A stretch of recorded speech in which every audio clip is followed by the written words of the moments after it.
వండుతున్నారు, అది కూడా ఆలుగడ్డ కర్రీ. అగో నీళ్ళు వచ్చి జీలకర్ర వేశారు. అగో ఇప్పుడు ఏం వేస్తాడు, ఉల్లిగడ్డలు వేస్తాడు. చూడండి ఎలా చిమ్ముతున్నాయో, దూరం ఉండాలి ఇలా చేసేటప్పుడు. ఉల్లిగడ్డలు వేసి కలుపుతున్నాడు మొత్తం. కలిపాక ఇగో చూడండి, ఇతనే అండి, ఇతనే ఈ చెప్పే.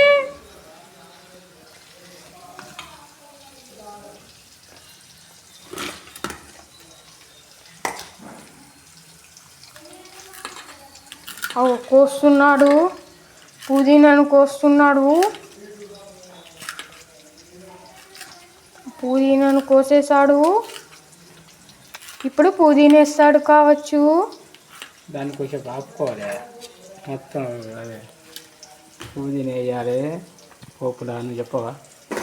అవన్నీ వేసుకున్న తర్వాత కలబెట్టుకున్నారు శ్రీధర్ చెఫ్.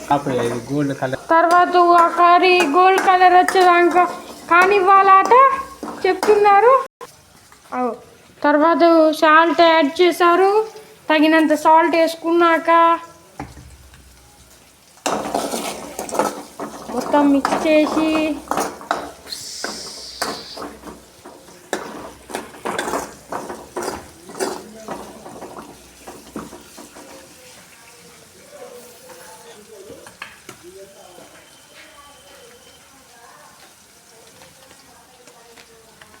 తినేటప్పుడు తర్వాత ఇలా మిక్సింగ్ చేసుకోవాలి ఫ్రెండ్స్.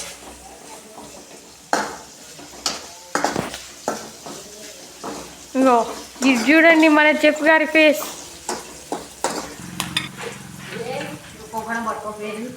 అలా పసుపు తీసాడు, వేసేసాడు. పసుపు చెప్పవా? చిటికెడు పసుపు వేసి కలబెట్టాక అల్లం మనం యూజ్ చేయం కాబట్టి అల్లం వేస్తలేము.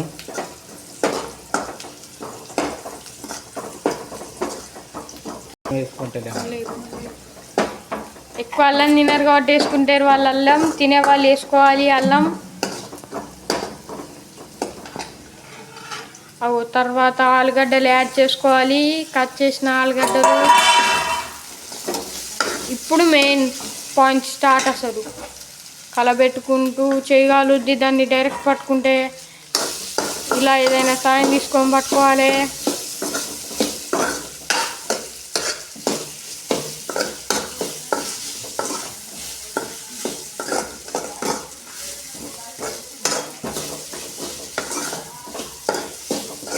మొత్తం మిక్సీకి వేసుకోవాలి, పసుపు అంతా కలిసేంత వరకు. తర్వాత మళ్ళీ కొంచెం సాల్ట్ వేశారు, ఎందుకంటే మొత్తం మంచిగా మిక్స్ కావడానికి.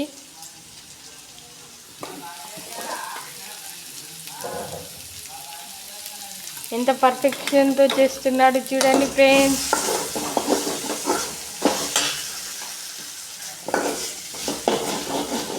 అడగంటకుండా మీడియం ఫ్లేమ్లో పెట్టుకోవాలని చెప్పవా? అడగంటకుండా మీడియం ఫ్లేమ్లో పెట్టుకోవాలట ఫ్రెండ్స్.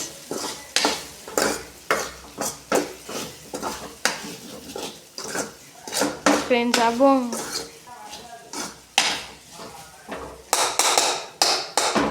అలా అయిపోయాక ఇప్పుడు ఏం చేయాలి చెఫ్ గారు? ఫ్రై అయ్యేంత వరకు ఆగాలి.